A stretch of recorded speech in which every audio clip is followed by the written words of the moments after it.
ভাইয়া যখন এসিটি ক্রয় করেছিলেন তখনই সেলস পয়েন্টে রিকোয়েস্ট রেখেছিলেন যাতে আমাকে পাঠানো হয়। কার্টুন করা এসিটি ওয়ালটন ব্র্যান্ডের 1.5 টনের ক্রিস্টালাইন সিরিজের নন ব্যাটারি এসি।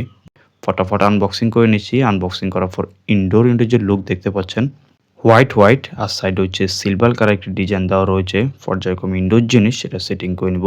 মেজারমেন্ট করে বেস পেজ যেটি সেটি সেটিং করে নিব। রয়্যাল ফ্ল্যাগ লাগানোর জায়গা সেটা হয়ে গিয়েছে। ফাইনালি হচ্ছে ইনভার্টার 5 কানেকশন যে হোল এটা সুন্দর করে নিব। এসির ইনডোর স্থাপনের সময় খেয়াল রাখতে উপরে যাতে যথেষ্ট পরিমাণ গ্যাপ থাকে যাতে পরবর্তীতে খুব সহজে সার্ভিস এবং রিপেয়ার যে কাজ সেটি যাতে করা যায়। আউটডোর প্রান্তে সুন্দর করে সার্ভিস যে পাইপ সেটা কানেকশন করে নিয়েছি। আউটডোর যে ইউনিট এটা সুন্দর করে স্ট্যান্ডের উপর স্থাপন করে নিয়েছি। আউটডোর প্রান্তে সার্ভিস যে পাইপ সেটাও সুন্দর করে কানেকশন করে নিয়েছি। ফুল সার্ভিস পাইপের উপর সুন্দর করে র্যাপিং যে টাইপ সেটা করে নেই। আর এখানে ক্লাম দিয়ে সুন্দর করে ওয়ালের সাথে সাপোর্ট দিয়ে দেই। পর্যায়ক্রমে মোস্ট ইম্পর্টেন্ট যে কাজ, ইউনিটকে পারফেক্টলি ভ্যাকুয়াম করে নিচ্ছি।